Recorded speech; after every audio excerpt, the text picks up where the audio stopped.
Hello there, you're watching Nightline. I'm Anita Wu. The top stories. Sultan Ahmad Shah laid to rest at Pekan Royal Mausoleum. And Theresa May faces calls to resign amid a fresh Brexit revolt.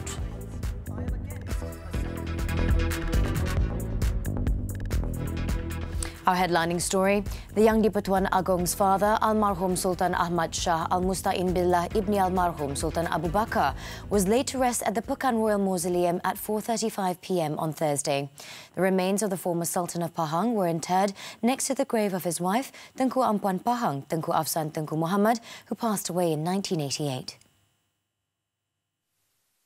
Among the dignitaries who gave their last respects at Istana Abu Bakar in Pekan were Prime Minister Tun Dr. Mahathir Mohamad and his wife, Tun Dr. Siti Hasmah Muhammad Ali. Also present were cabinet ministers as well as former Prime Minister Datuk Sri Muhammad Najib Tun Razak and his wife Datin Sri Rosmah Mansor. At the Royal Mausoleum, the King, Al-Sultan Abdullah Riayatuddin Al-Mustafa Billah Shah and his brother Tengku Muda Pahang, Tengku Abdul Rahman, laid the tombstone on their father's grave. Also present at the Royal Mausoleum were the Sultan of Brunei, Sultan Hassan Al-Bolkiah, the Sultan of Johor, Sultan Ibrahim Almarhum Sultan Iskandar, and Melaka Yang di-Pertuan Negeri, Tun Dr. Muhammad Khalil Yaakob. Soon after the burial rites were completed, Pahang Mufti, Datuk Sri Dr. Abdul Rahman Osman, read the talqin. Earlier, he led the final funeral prayer at the Sultan Ahmad Shah Mosque, located next to the mausoleum. Sultan Ahmad Shah reigned as the fifth Sultan of Pahang for almost 45 years before his eldest son, Al-Sultan Abdullah, was announced as his successor on January 12th. He passed on at the age of 88 at the National Heart Institute in Kuala Lumpur at 8:50 a.m. on Wednesday.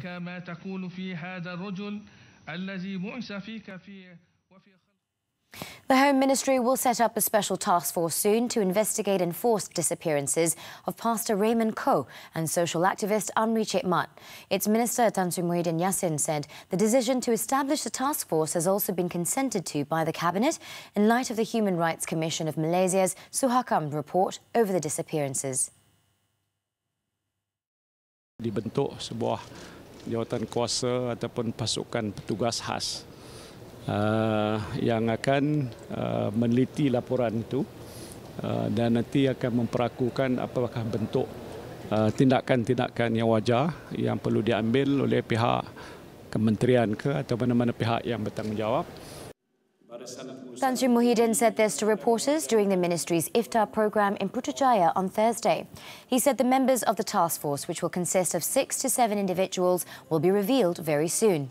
He also explained that the ministry will ensure the police involved in the task force are not directly related to the disappearances.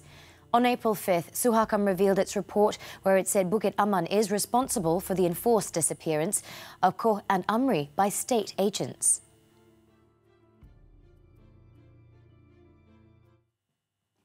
Meanwhile, in his speech, Tan Sri Muhyiddin said the Home Ministry has fulfilled 63.15% of the pledges in the Pakatan Harapan Manifesto based on the implementation of 19 initiatives under the ambit of the Ministry as at April 30th this year. At the Home Ministry level, in terms of the Ministry's performance under the Minister's Performance Indicator, he said the Ministry had achieved 92.11% as at March 2019. Dan bagi 3 bulan pertama tahun 2019 ini, jenayah indeks bagi setiap 100,000 penduduk kekal rendah, iaitu 61.26% berbanding sasaran sebanyak 66.52%. Tan Sri Muhyiddin said enforcement against illegal immigrants and employers hiring them was continued, with 2,924 operations conducted during that period. He also expressed confidence with the commitment of the ministry staff to carry out their duties and responsibilities to help the ministry achieve all the targets set for the 27 activities under the MPI for 2019.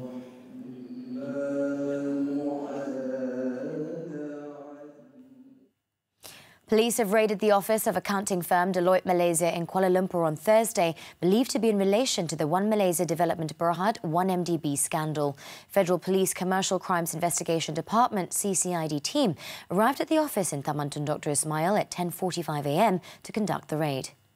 At about 5:30 p.m, the police team was seen exiting the building. They were sighted loading 2 cardboard boxes believed to contain several files and documents related to 1MDB into an unmarked police car and a police van. It was learnt that no one was picked up in the search, which lasted for more than 7 hours. In January, it was reported that the Securities Commission Malaysia, SC, had fined Deloitte 2 million ringgit for failing to discharge its statutory obligations, including not immediately reporting irregularities in its audit. The fines were in connection with the 2.4 billion ringgit Sukuk Murabahah program issued by Bandar Malaysia Sdn Bhd in 2014.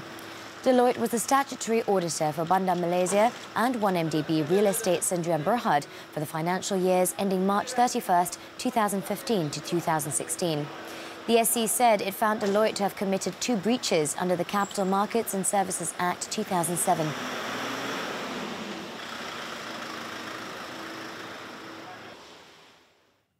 In Kuala Lumpur, 2 people were killed while 3 others were injured after a multi-storey car park under construction collapsed early on Thursday. The incident occurred at the Gombak LRT station in Taman Melati at 1:13 a.m. The dead victims were identified as an Indonesian married couple known only as Alias and Ina. Their bodies were recovered just after 2 p.m. Their remains were then sent to the Kuala Lumpur hospital for post-mortem. 2 injured Indonesian workers were also sent to the same hospital. Earlier, rescuers also had to cut part of the 3rd victim's hand for him to be pulled out of the rubble. The victim, a Bangladeshi, was found 6 hours after the incident. An initial probe revealed that the ground floor was used as living quarters for the contract workers. Gombak Police Chief ACP Samsul Ma'ruf said the construction site will be closed until investigations into the incident have been completed.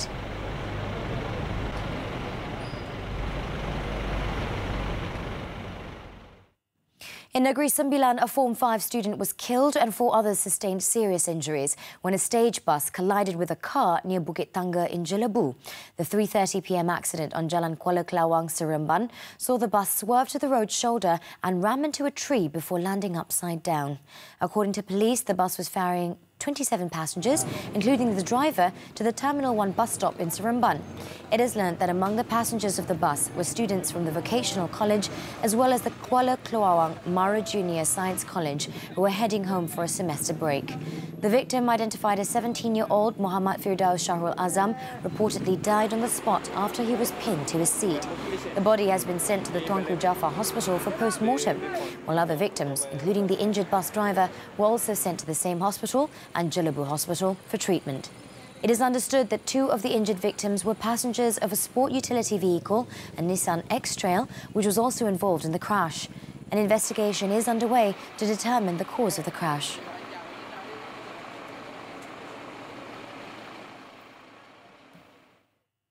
Lynas Malaysia has reaffirmed its commitment to Malaysia despite a plan by its parent company and Blue Line Corporation to build a rare earth separation facility in the United States. In a statement on Thursday, Managing Director and Vice President Datuk Mashal Ahmad said Lynas Corporation's proposed joint venture with the Texas-based firm would have no effect on its Malaysian operations. Datuk Mashal explained that the proposed JV would initially focus on heavy rare earth separation, in contrast to Lynas Malaysia's focus on light rare earth separation. He also said that the move would provide new opportunities for Malaysians to grow with Lynas and enable the company to contribute to the nation's Industry 4.0 vision.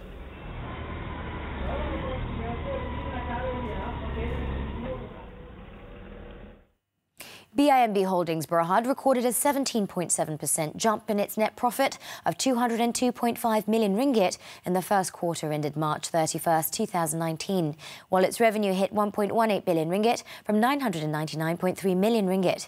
It registered an annualized return on equity of 16.1%, one of the highest in the industry.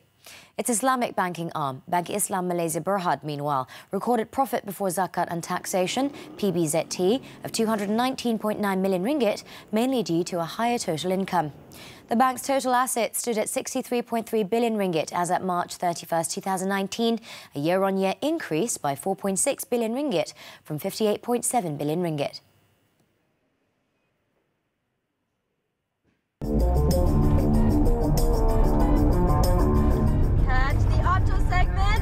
Every Friday on Nightline! Woo! Wow!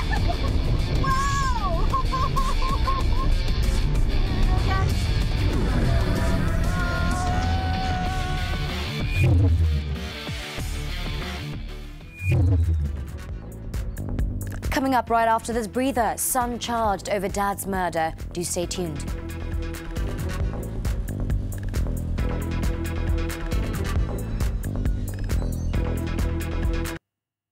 Back on Nightline. In Perak, a 21-year-old man was charged in the Ipoh Magistrates Court with killing his father in their house this month. No plea was recorded from the accused, PK Karish Kumar Sharma. The accused allegedly murdered 56-year-old Pardeep Kumar at Taman Bercham Sina, Ipoh, on May 9th. He was charged under Section 302 of the Penal Code, which carries the mandatory death sentence upon conviction. His father died while seeking treatment at the Raja Permaisuri Bainun Hospital in Ipoh on May 9th, where a doctor found contusions on his head. Magistrate Umar Zarul An-Nur fixed June 26th for re-mention of the case.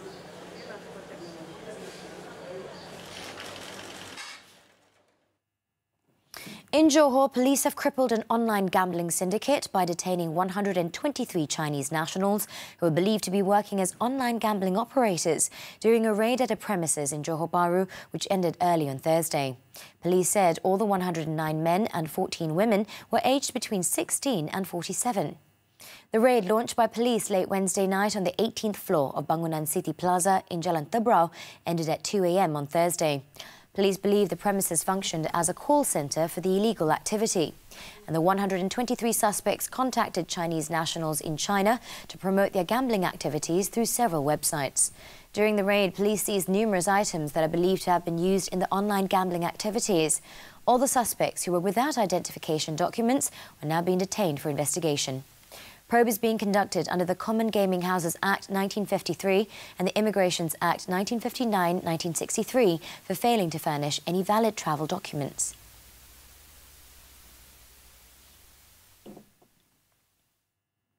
The remand period for a man with the Datuk Sri title held to assist in investigating the 135 million ringgit bribe in a military procurement contract for armoured vehicles has been extended for another 3 days. The extension order was issued by Magistrate Atikah Abu Hassan at the Putrajaya Magistrates Court on Thursday. The individual had been earlier remanded for 4 days to assist in the investigation. It is learnt that the 39-year-old man was among some of the dignitaries investigated by the Malaysian Anti-Corruption Commission, MACC, for involvement in bribery for the tender.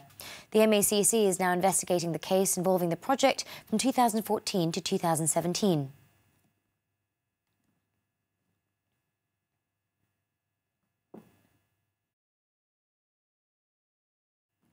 Police have arrested 7 members of 2 Pulau Pinang-based syndicates which distributed drugs using tea bags following 2 separate raids carried out over last weekend, which also saw the seizure of various drugs worth over $500,000 ringgit. In the first raid on Saturday, a 51-year-old local man was arrested at his home in Jelutong, where 4.1 grams of shabu worth 207,000 ringgit was seized.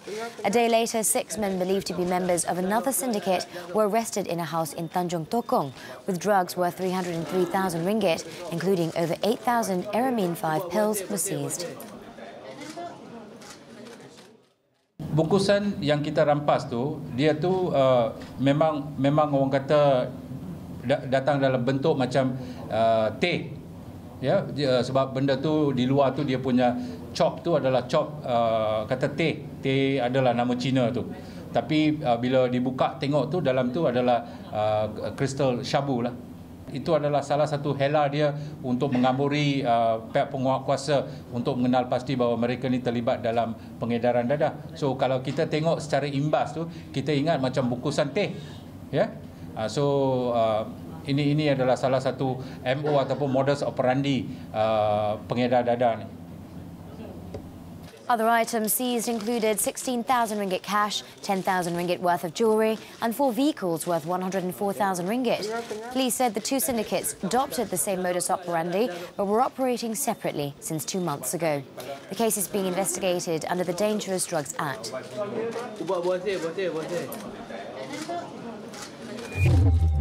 In Selangor, a Lithuanian construction consultant was fined 12,000 ringgit after pleading guilty to 2 counts of criminal intimidation and being verbally abusive towards a cabin crew from Oman Air.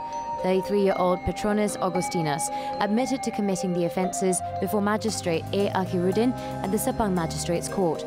The accused had committed the offences framed under the civil aviation rules on board a flight from Muscat, Oman to Kuala Lumpur International Airport, KLIA, on May 19th.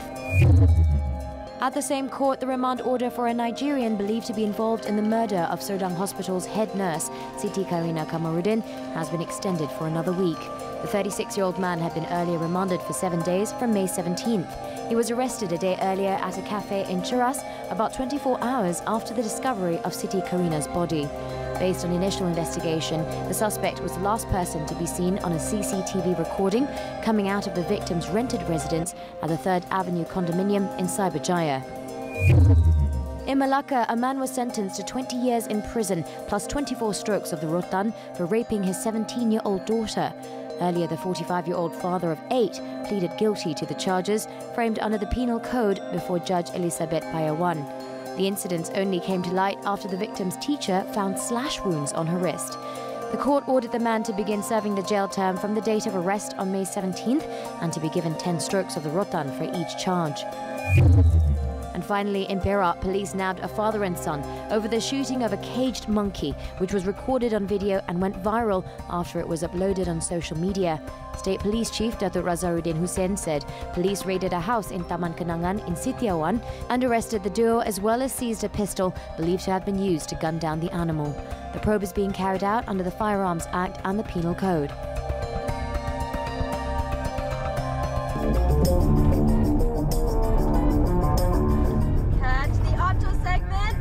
Every Friday on Nightline! Woo! Wow!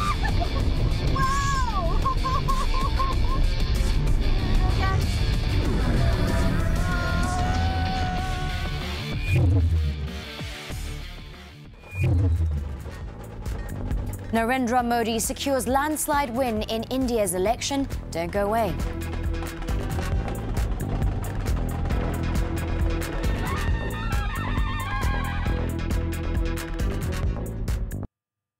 Welcome back. We move on to the foreign front. British Prime Minister under fire Theresa May is expected to announce her resignation in the next few days as she faces pressure from members of her own party to step down. This was after the British government on Thursday decided not to publish nor debate May's new Brexit withdrawal bill until early June. Multiple reports suggested that the announcement would be made after her meeting with chairman of the influential backbench 1922 committee, Sir Graham Brady, on Friday. According to The Times, without citing a source, May will remain as Prime Minister while her successor is elected in a two-stage process, under which 2 final candidates will face a ballot of 125,000 Conservative Party members. There were also reports suggesting that the 1922 executive had voted on whether or not to change Tory party rules to allow a new confidence vote in May. It is understood that the result of the vote will be declared on Friday if the 62-year-old refuses to announce her departure date. Earlier, May suffered another deadly blow when Commons leader Andrea Leadsom, who had been due to introduce May's withdrawal bill, quit on Wednesday, saying she could not support it. Should be implementing the result, making a 10-point offer to members across the House. Indian Prime Minister Narendra Modi is on course to return to power with a strong mandate for a second term after his Bharatiya Janata Party, BJP, looked set to win big at the parliamentary elections on Thursday. Following the initial results, Modi thanked the nation in a tweet and praised party workers for their determination, perseverance and hard work. According to Election Commission of India website, the National Democratic Alliance, NDA, led by the BJP, is leading in nearly 350 of the 542 seats in Parliament, well ahead of its main rival, the Indian National Congress, who has conceded defeat. Based on the partial results, Modi has not just exceeded exit poll predictions, but has also won a larger share of the vote than the 2014 elections. That would give his party the first back-to-back majority for a single party since 1984. However, votes are still being counted and a final outcome is expected to be announced in the coming hours.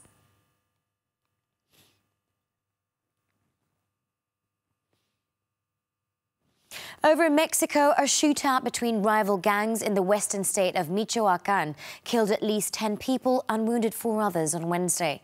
According to local authorities, the confrontation occurred near the Arroyo Colorado neighborhood of Urusapan municipality.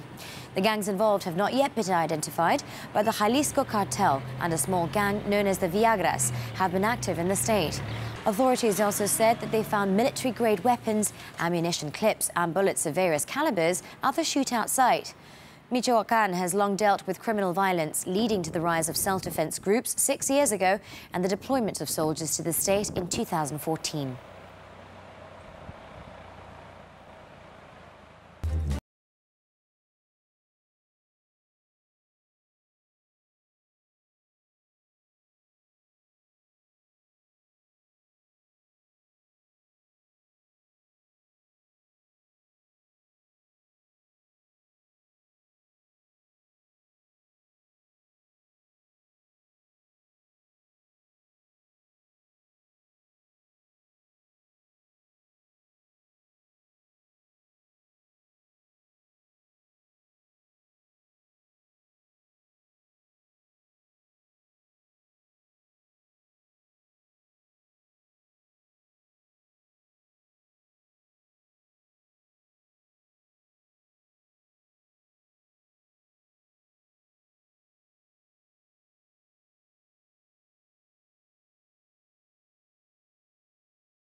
Coming up next, FIFA scraps plans for 48-team World Cup in 2022. The details after this break. Stay with us.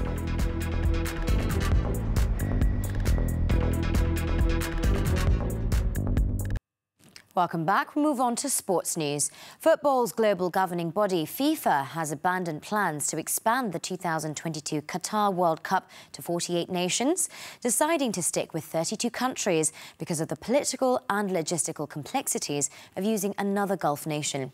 However, FIFA could still consider a 48-team World Cup for 2026, which will be co-hosted by the USA, Canada and Mexico. According to FIFA in a statement, after a thorough and comprehensive consultation process, the change could not be made now. FIFA also said it explored the possibility of Qatar hosting a 48-team tournament on its own, but has decided not to pursue those plans as there was not enough time for a detailed assessment of the potential logistical impact. The news comes after Europe's top football clubs said in March they would boycott an expanded 24-team Club World Cup.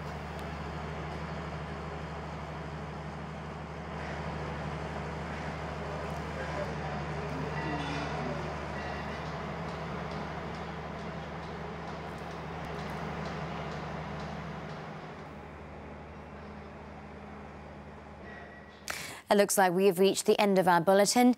We leave you, however, with visuals of the 2019 Fleet Week Parade that takes place off the coast of New York City as Nightline wraps up this time around. With that, I'm Anita Wu. Thank you for your company and Selamat Bersaho.